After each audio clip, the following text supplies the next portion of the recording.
Teacher कभी राजनीति नहीं करता, लेकिन आज मजबूर कर दिया गया। ये सरकार की अभी कोरोना है, वरना लड़के सड़क पे नहीं उतरे हैं। वरना अगर ऐसा ही हाल रहा ना तो हम गारंटी देते हैं कि लड़के सड़क पे उतर जाएंगे। फिर दिल्ली में जगह नहीं बचेगी लड़कों को बैठाने के लिए। दिल्ली का क्षेत्रफल उतना नहीं है जितना भारत के युवा हैं।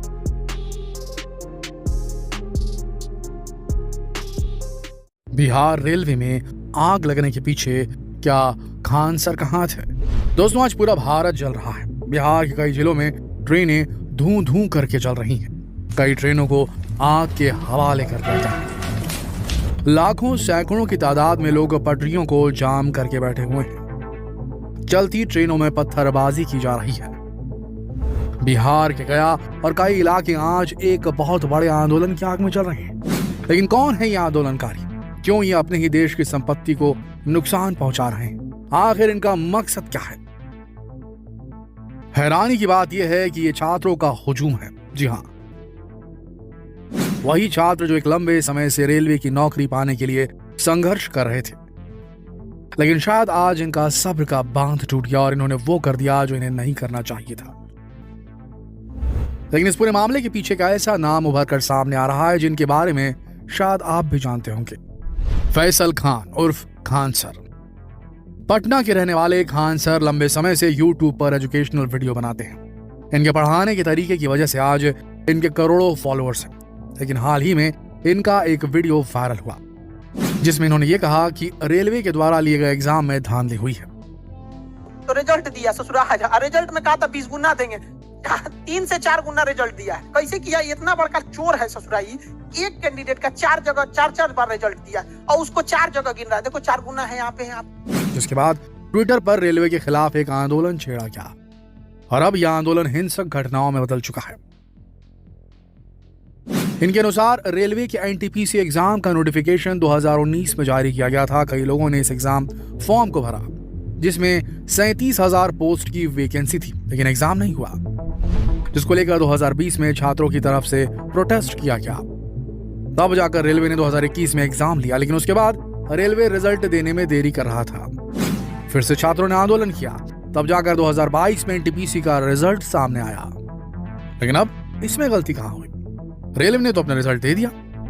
इस पूरे मामले में खान सर का यह कहना है कि पहले रेलवे के एग्जाम अलग अलग पोस्ट के लिए अलग अलग होते थे। इनका फॉर्म भी अलग अलग हुआ करता था। इंटरमीडिएट के अलग, ग्रेजुएशन लेवल की वैकेंसी के लिए अलग। इस वक्त कई छात्र ग्रेजुएशन लेवल के फॉर्म भी भरते थे और इंटरमीडिएट के भी। लेकिन रिजल्ट के बाद अगर कोई छात्र ग्रेजुएशन लेवल के एग्जाम को भी पास कर लेता था और इंटरमीडिएट के एग्जाम को भी, तब वो छात्र ग्रेजुएशन लेवल के जॉब को पकड़ लेता था, इंटरमीडिएट के जॉब को छोड़ देता था, जिसकी वजह से इंटरमीडिएट लेवल की पोस्ट खाली रह जाती थी। लेकिन रेलवे इस पोस्ट को ऐसे ही वेकेंट छोड़ देता था। इसकी कोई वेटिंग लिस्ट नहीं निकाली जाती थी, जिसकी वजह से कई लोग रोजगार से वंचित रह जाते थे। इसी प्रॉब्लम को सॉल्व करने के लिए रेलवे ने सिंगल एग्जाम करवाने की घोषणा की, जिसमें ग्रेजुएशन लेवल के छात्र भी बैठेंगे और इंटरमीडिएट के भी। लेकिन खान सर के अनुसार यहाँ पर रेलवे से सबसे बड़ी गलती हुई। तो अगर ये सिंगल लेते हैं तो क्वेश्चन पेपर इंटरमीडिएट के लेवल के हिसाब से सेट किए जाते हैं। इस तरह से ग्रेजुएशन लेवल के छात्र इस एग्जाम को बड़ी आसानी से पास कर लेते हैं और यहाँ पर इंटरमीडिएट के छात्र फिर से पीछे रह जाते हैं। और इस बार बिल्कुल ऐसा ही हुआ। एग्जाम के रिजल्ट्स के बाद इंटरमीडिएट के 3,80,000 छात्रों को पीछे धकेल दिया गया। ऐसे कई छात्र थे जिन्होंने मॉक टेस्ट में 120 नंबर में 105 अंक हासिल किए थे, लेकिन उसके बाद भी उन्हें फेज 2 का एग्जाम नहीं देने दिया गया, उन्हें फेल कर दिया गया। इसके आगे खान सर का यह कहना था कि रेलवे ने यह भी कहा था कि वो 20 गुना रिजल्ट देंगे, लेकिन उन्होंने सिर्फ 11 गुना रिजल्ट दिया। लेकिन खान सर के अनुसार प्रॉब्लम सिर्फ इतनी नहीं है। कई छात्र ऐसे हैं जो रेलवे के इस एग्जाम में 4 अलग अलग पोस्ट के लिए सिलेक्ट हुए हैं। फेज 2 के एग्जाम के लिए उन्हें 4 अलग अलग एग्जाम देने होंगे, यानी कि स्टेशन मास्टर के लिए अलग और इसी तरह से अलग पोस्ट के लिए अलग एग्जाम। अब यहाँ पर प्रॉब्लम यह है कि अगर आज स्टेशन मास्टर का एग्जाम पुणे में है तो अगले दिन दूसरा एग्जाम इलाहाबाद में है। अब कोई छात्र इतनी जल्दी कैसे दूसरे प्रदेश में पहुंच सकता है? शायद इस तरह से तो उसे पूरा भारत भ्रमण करना पड़ेगा। इसी वजह से खान सर ने अपने छात्रों से कहा कि इसके लिए आप लोग ट्विटर पर एक आंदोलन छेड़िए, रेलवे को बताइए कि उनसे कहां गलती हुई है। जिसके बाद यह आंदोलन काफी दिनों तक ट्विटर में ट्रेंड करता रहा। करीब 8 मिलियन ट्वीट किए गए।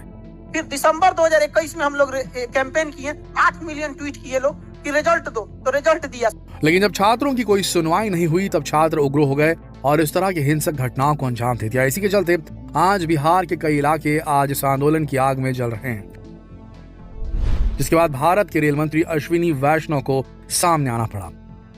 उन्होंने कहा कि इसको लेकर एक कमेटी बनाई जाएगी, छात्रों की मांग को पूरी तरह से सुना जाएगा, लेकिन जिन लोगों ने भी इस तरह की हिंसक घटनाओं को अंजाम दिया है उन्हें अब रेलवे की नौकरी नहीं मिलेगी। साथ ही देश की संपत्ति को नुकसान पहुंचाने की वजह से उन पर सख्त कार्रवाई की जाएगी। साथ ही उन्होंने छात्रों से यह भी अपील की है कि इस तरह की हिंसक घटनाओं को अंजाम ना दें, क्योंकि आप जिस संपत्ति को नुकसान पहुंचा रहे हैं यह आप ही के देश की संपत्ति है। लेकिन दोस्तों, इस तरह की हिंसक घटनाओं के बाद खान सर और उन्हीं की तरह कई शिक्षकों पर आंदोलन को भड़काने के जुर्म में FIR दर्ज कर लिया गया है। उनके ऊपर कई धाराओं में FIR दर्ज हो चुकी है, लेकिन इसको लेकर खान सर का एक बयान सामने आया है। खान सर ने अपने इस बयान में कहा कि लंबे समय से रेलवे एग्जाम को कंडक्ट कराने में गलती करते आ रही है, जिसको लेकर लोग बड़े शांतिपूर्ण तरीके से सोशल मीडिया में आंदोलन कर रहे थे। करीब 2 सालों तक छात्र रेलवे को ट्वीट के माध्यम से समझाने की कोशिश में लगे हुए थे, लेकिन जब उनका सब्र का बांध टूटा तब 1.5 करोड़ छात्रों को वो नहीं समझा सके कि आप ऐसा मत करो, इस तरह की हिंसक घटनाओं को अंजाम मत दो। लेकिन छात्रों की इतनी बड़ी भीड़ को नहीं समझाया जा सकता था। इस आंदोलन में दोस्तों आज एक बहुत बड़ी हिंसक घटना को अंजाम दिया है, जिसके चलते पुलिस वालों को छात्रों के ऊपर लाठीचार्ज भी करना पड़ा। इसमें पकड़े गए कुछ छात्रों से जब सवाल जवाब किए गए कि आखिर आप लोग इतनी बड़ी तादाद में इस तरह की हिंसक घटनाओं को अंजाम क्यों दे रहे हैं, तब कुछ मीडिया रिपोर्ट्स के हिसाब से यह कहना था उन छात्रों का कि खान सर का नाम लिया गया, जिसके बाद खान सर के ऊपर FIR दर्ज की गई। दोस्तों, आज इस मामले की वजह से पूरा भारत जल रहा है, लेकिन आपसे एक सवाल पूछना चाहते हैं कि क्या वाकई में छात्र गलत हैं? क्या वाकई में खान सर के ऊपर FIR दर्ज होनी चाहिए? देखा जाए तो जिस तरीके से छात्रों ने भारत की संपत्ति को नुकसान पहुंचाया वो पूरी तरीके से गलत है। ऐसा बिल्कुल भी नहीं होना चाहिए। इस तरह की हिंसक घटनाओं को कोई भी भारतीय बर्दाश्त नहीं करेगा। लेकिन ये भी देखिए कि ये वो छात्र हैं जो लंबे समय से अपनी बेरोजगारी को दूर करने के लिए प्रशासन से लड़ते आ रहे हैं। आखिरकार जब इस तरह की घटनाएं सामने आई तब जाकर रेल मंत्री को एक कमेटी का गठन करना पड़ा ताकि अब वो छात्रों की बात सुन सके। लेकिन आप इसके बारे में क्या राय रखते हैं? कौन सही है, कौन गलत? क्या छात्र गलत है या बिहार सरकार गलत है या रेलवे प्रशासन गलत है? कौन गलत है? जल्दी बताइएगा कमेंट सेक्शन में लिखकर। कल फिर मिलते हैं एक और विचार उत्तेजक